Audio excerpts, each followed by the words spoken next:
La technologie fait désormais partie intégrante de nos vies. On a des téléphones cellulaires, des télévisions intelligentes et des consoles de jeux vidéo. Si bien que nos téléphones communiquent avec notre télévision intelligente qui, elle, communique avec notre console de jeux vidéo. Nos technologies se parlent entre elles et elles s'imposent si on ne les veut pas. Bref, on est submergé par la techno, nous devons vivre avec. La technologie s'inspire de la réalité pour notre expérience, mais aujourd'hui, la réalité s'inspire de la technologie. C'est pourquoi je pose la question, serais-tu intéressé à une expérience de télé-réalité augmentée lorsque tu regardes ton match de hockey, de soccer, de football ou de basketball? Des dirigeants de ligue s'apprêtent à nous offrir cette possibilité. Ce sera un complément au match qu'on regarde, des informations supplémentaires sur les joueurs et équipes en temps réel, c'est-à-dire des infographies statistiques en dessous du joueur portant le ballon. Un peu comme dans les jeux vidéo de EA Sports, mais durant ton match du Canadien, du Paris Saint-Germain ou des Patriots de la Nouvelle-Angleterre. Aimerais-tu voir le nom du joueur qui transporte le ballon juste en dessous de ses pieds en infographie, d'avoir une indication de la vitesse de son tir, de ses options de jeu et ce en temps réel pendant le match? C'est peut-être ce qu'on s'apprête à proposer pour revigorer l'expérience du téléspectateur et d'attirer une plus jeune clientèle qui a délaissé la télévision traditionnelle au profit des jeux vidéo. Les jeux vidéo étant très sollicitants pour le cerveau, le gamer s'ennuie souvent lorsqu'il regarde la télé ou un match sportif passivement dans son sofa. Une réalité augmentée pourrait séduire les gamers ou toute personne qui aime regarder le sport à la télé, mais qui trouve cela un peu ennuyant d'être écrasé dans son sofa pendant 2-3 heures. Pour ma part, j'étais réfractaire au départ, mais par la suite, j'y verrais peut-être un ajout stimulant. En autant que ça ne demande pas le port de lunettes ou autre technologie qu'on doit mettre sur soi, je ne suis pas fan de ça. Étant amateur de statistiques, je ne détesterais pas voir le nom du joueur en infographie lorsqu'il porte le ballon. Donc j'aime les individualités et j'aime voir qui transporte le disque. Donc lorsque j'écoute un match de l'Impact de Montréal, je ne détesterais pas voir le nom du joueur qui porte le ballon en dessous de celui-ci, comme dans FIFA par exemple. Par exemple, lorsque Saphir Taider centre le ballon, on pourrait voir son nom, la vitesse à laquelle il a fait son centre, la hauteur de son centre, le nom de la personne ciblée pour recevoir le centre. Avec l'Impact, ce serait qui? Ce serait Kyoto ou au Congo.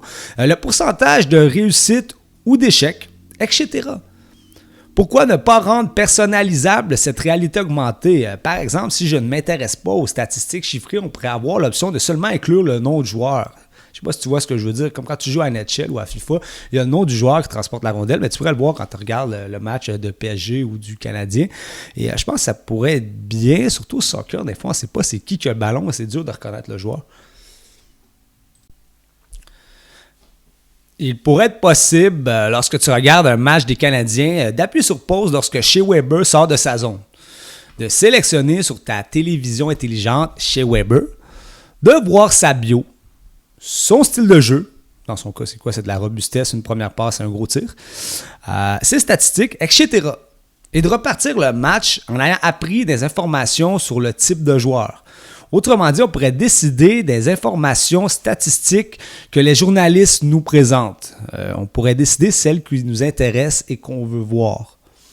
Pour ma part, quelquefois, je trouve ça un peu ennuyant, les statistiques et les données que les journalistes nous présentent qui n'ont pas vraiment d'impact. Quand on dit que telle équipe ou telle équipe a gagné tel match à domicile ou que, je ne sais pas, que le Canadien gagne plus le mardi ou que telle équipe, tel joueur performe mieux le vendredi saint ou dans des patinoires de telle ville. Pour moi, ces statistiques-là, ça relève un peu plus du hasard. Puis souvent, je trouve qu'on relève des choses qui n'ont pas vraiment comment on pourrait dire, de signifiance dans le match, là, quand on dit que, je sais pas moi, que tel joueur performe mieux après avoir inscrit 2 buts et tatati tatata. Pour moi, c'est plus, ça relève un peu plus du hasard. Donc, souvent, quand je vois les statistiques et les données que les journalistes nous présentent là, dans le sport, je trouve pas que c'est toujours pertinent. Je préférais souvent pas les voir. Je repose donc la question, serais-tu intéressé à une expérience de réalité augmentée lorsque tu regardes ton équipe sportive jouer? Aimerais-tu avoir un complément sur le joueur en possession du disque dans ta télé lorsqu'il contrôle la rondelle ou le ballon? Aimerais-tu voir afficher le nom, par exemple, d'Ovechkin en dessus de lui lorsqu'il contrôle la rondelle durant un match? Ou les options de jeu et leur pourcentage affiché lorsque LeBron James dribble?